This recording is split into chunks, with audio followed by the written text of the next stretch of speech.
Y bueno, este punto será analizado hoy por medio de dos expertos que tengo en el estudio. El primero es Lisandro Acuña del Instituto de Problemas Nacionales de la USAC y también el doctor Oscar Peláez, quienes pues me abordarán y me acompañarán en este tema. Muy buenas tardes.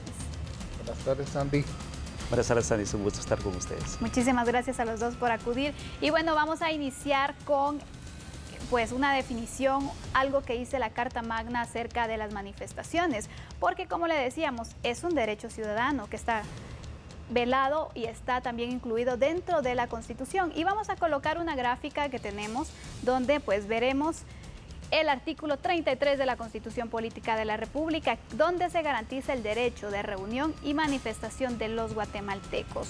Un derecho que se utiliza mucho, en ocasiones pues terminan un poco mal, pero este es el punto que hoy analizamos. Quisiera que me compartieran ustedes, iniciamos con el doctor Oscar Peláez, ¿cómo eran antes las manifestaciones o siempre se han tornado de esta forma como lo vemos ahora? Bueno, Sandy y queridos televidentes, yo recuerdo manifestaciones, digamos, gigantescas, macro manifestaciones como la del entierro del licenciado Manuel Colón Margueta, que reunió cerca de 250,000, 280,000 personas. Y esta manifestación, a pesar de ser una manifestación en donde la gente estaba embargada de dolor y donde había mucho, digamos, repudio por el hecho como había sido realizado por las fuerzas del Estado, del gobierno, del ejército, no terminó en ningún acto de carácter vandálico. Recuerdo también la marcha de los mineros de Ixtahuacán, en donde cerca de 300,000, 500,000 personas acompañaron esta marcha y tampoco se terminó en ningún hecho de carácter vandálico. Las manifestaciones por la aparición de Leonel Caballeros y Robin García Dávila tampoco terminaron, digamos, en malos términos o en daño a la propiedad privada. Yo creo que priva mucho el ánimo también de las personas, ¿verdad?, que acuden a las manifestaciones, el ánimo de las personas que acuden, el nivel de educación de las personas que acuden a los eventos, a las manifestaciones, que van en las manifestaciones, y digamos el ánimo también del liderazgo que ellos tengan, porque también el liderazgo influye en el hecho de que estas cuestiones se tornen pues ya no como manifestaciones, sino como hechos de carácter vandálico. Y en este sentido vamos a la siguiente gráfica, que es importante porque la Constitución lo dice, no es que alguien se lo haya inventado, sino que lo dice. Vamos a solicitarle a nuestro equipo de producción que nos apoye porque tienen que ser pacíficas y sin armas. Licenciado Acuña, tomando en cuenta pues los ejemplos que ya nos daba el doctor Peláez sobre las manifestaciones que antes se hacían, ¿qué cree que haya cambiado? Porque ahora no todas las manifestaciones, pero muchas se tornan de un poco violentas. Claro, mire, en primer lugar hay que considerar, desde la época que menciona el doctor, ha existido una gran deuda por parte del Estado de Guatemala de asumir realmente el rol y el compromiso de establecer políticas verdaderamente integrales y responder a los intereses de la población guatemalteca.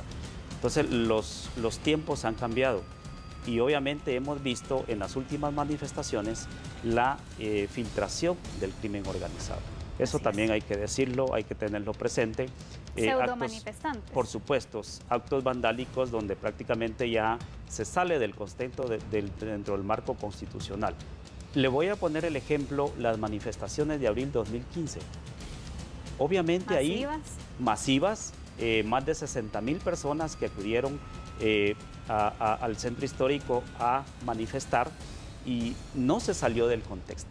Entonces estamos viendo, por ejemplo, la última manifestación en el desalojo que se dio, por ejemplo, de las personas que estaban ejerciendo una función de comercio informal, donde prácticamente se ve la filtración de otros grupos vinculados, hay que decirlo, como por ejemplo a las maras en el país. Entonces ahí es donde prácticamente carece también, como lo decía el doctor, el liderazgo. Yo creo que es un proceso establecer una manifestación organizativa. Tienen que haber líderes que respondan, tienen que haber líderes que coordinen cómo se va a realizar este tipo de manifestaciones. Entonces, sí, los tiempos han cambiado y realmente esa cultura de violencia, la falta, como dice el doctor, de educación de quienes asisten a este tipo de manifestaciones, pues prácticamente limitan ese derecho que garantiza la Constitución, convirtiéndolo en otros actos anómalos, como por ejemplo se limita la libertad de locomoción, se limita el comercio, se limita también la libertad de petición, o sea, y también el derecho fundamental de manifestar, que todos los guatemaltecos lo tenemos. En esa medida creo yo que no solo la deuda del Estado, sino también la irresponsabilidad con que se han manifestado y la filtración de esos grupos ha generado una desestabilización en cuanto a las peticiones que se puedan hacer por parte de los ciudadanos guatemaltecos. Y cambiar el sentido de una manifestación también. Por supuesto. O sea, aquí se cometen ya muchos delitos. Hablemos acciones que deberían de tomarse por parte de los órganos competentes, pero vemos que cuando hablamos de delitos de muchedumbre existe también mucha impunidad en cuanto a alguna investigación que se pueda dar mucho más exhaustiva para determinar y deducir responsables en cuanto a las personas que puedan incitar este tipo de acciones. Pero sí creo que en la medida conforme se vaya avanzando en estos procesos, creo que uno de los temas fundamentales es el compromiso de los guatemaltecos y también del Estado de garantizar ese derecho constitucional de manifestar en base a las necesidades de una población. Y es que a veces también se torna un poco violento, pero no se tienen los controles respectivos, porque hay muchos movimientos también que no se avisan. Y aquí vamos con la otra parte de este importante artículo de nuestra Carta Magna y colocamos nuestra siguiente tabla acerca de lo que nos da a conocer, porque estos ejercicios ciudadanos, que es un derecho constitucional, se dice que se tiene que previamente realizarse, notificar a las autoridades competentes, pero a veces, por ejemplo, Gobernación Departamental no se da cuenta, la policía no está no para poder disuadir, porque se menciona que no se puede hacer, pero sí en apresto, ¿verdad?, para garantizar el derecho de las otras personas. Ni siquiera se le anuncia a una Procuraduría de los Derechos Humanos. ¿Qué tan importante es que las organizaciones gubernamentales le den acompañamiento a las manifestaciones, doctor? Bueno, yo creo que efectivamente la ley garantiza un derecho, pero es un derecho que está regulado, no es un derecho que se pueda ejercer espontáneamente. Si se desea manifestar, se presenta a Gobernación una solicitud para realizar esta manifestación, haciéndose ciertas personas responsables de cualquier anomalía que pueda surgir, ¿verdad? El liderazgo siempre está atento a que las cuestiones no se salgan, digamos, de los canales adecuados.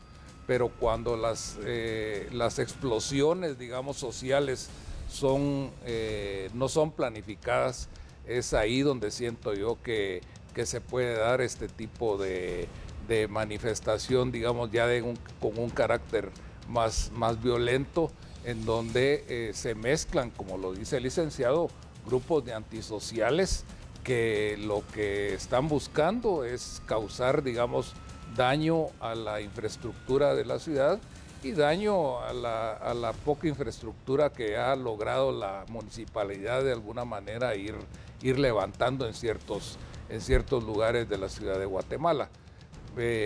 Y también fuera de la ciudad de Guatemala, ¿verdad? Porque pueden haber, digamos, manifestaciones anunciadas, pero no manifestaciones en donde se haya pedido permiso para manifestar, ¿verdad? O anunciar, por lo menos. Avisar que se va a manifestar, eso es una cuestión que se ha hecho siempre en Gobernación. Anteriormente, pues es una cuestión que se hace. El 20 de octubre eso se hace, ¿verdad? El 20 de octubre hay una manifestación, la gente sale a la calle, manifiesta su inconformidad con con las políticas del gobierno, manifiesta su inconformidad por el alto costo de la vida, manifiesta su inconformidad por muchas cosas, por la falta de infraestructura. Tiene ese derecho de manifestar, respetando en todo momento la propiedad ajena, ¿verdad? Porque ese es el problema, es el patrimonio también que nos ha costado a todos, es importante. O sea, se tiene que solicitar el permiso, se tiene que avisar que se va a realizar la manifestación, porque es un derecho que está garantizado, y de tal manera que la gente tendrá el resguardo necesario para poder realizar su manifestación, no solamente aquí en la capital, sino en Cobán, en Sololá, en San Marcos, en toda la República tendrá pues seguramente la vigilancia y la protección de la fuerza pública para realizar una manifestación que está autorizada. Ahora, cuando las cuestiones son de carácter espontáneo y de carácter violento, pues de alguna manera la fuerza pública, no solo aquí en Guatemala, sino en cualquier parte del mundo, responde resguardando, digamos, los lugares, ¿verdad? Tenemos el ejemplo de los Estados Unidos, donde se han realizado manifestaciones en los últimos días y la policía pues ha puesto bajo resguardo a varias personas. Manifestaciones en muchos lugares del mundo en donde la policía interviene con bastante, digamos, fuerza para poder detener estas manifestaciones cuando se tornan violentas. Y es que a veces los grupos también ven, si ven a la fuerza policial, ya empiezan a ponerse un poco más agresivos porque piensan que van a hacerles daño, ¿verdad? Otro de los puntos que quiero aclarar, y licenciado Acuña, quisiera que usted me apoyara en esto, es los bloqueos. Vemos que se han dado muchos de distintos sectores donde afectan la libre locomoción, afectan incluso en el comercio, muchos sectores han estado en contra. ¿Esto podría considerarse el pleno ejercicio de este derecho constitucional de manifestación? Mire, aquí hay un tema fundamental. Hay una gran diferencia en el derecho de manifestar y ya cometer delitos como por ejemplo los bloqueos. Obviamente ahí hay una legislación y le voy a hacer mención. Hay una famosa ley que se hizo con ese propósito, que es la ley antitumultos, ¿verdad? Como comúnmente se le llama. Así es. No se aplica. Vemos obviamente los bloqueos. Desde la academia somos partidarios que hay que establecer un proceso de diálogo previo a, y ahí es donde deben de intervenir las instituciones, ¿verdad? Por eso le digo, importante manejar los tiempos, ¿verdad? Todo tiene su tiempo. Entonces, si con el diálogo obviamente no se logran los acuerdos pertinentes y se desata, por ejemplo, la violencia, constitucionalmente al Estado le compete garantizar la seguridad de los ciudadanos.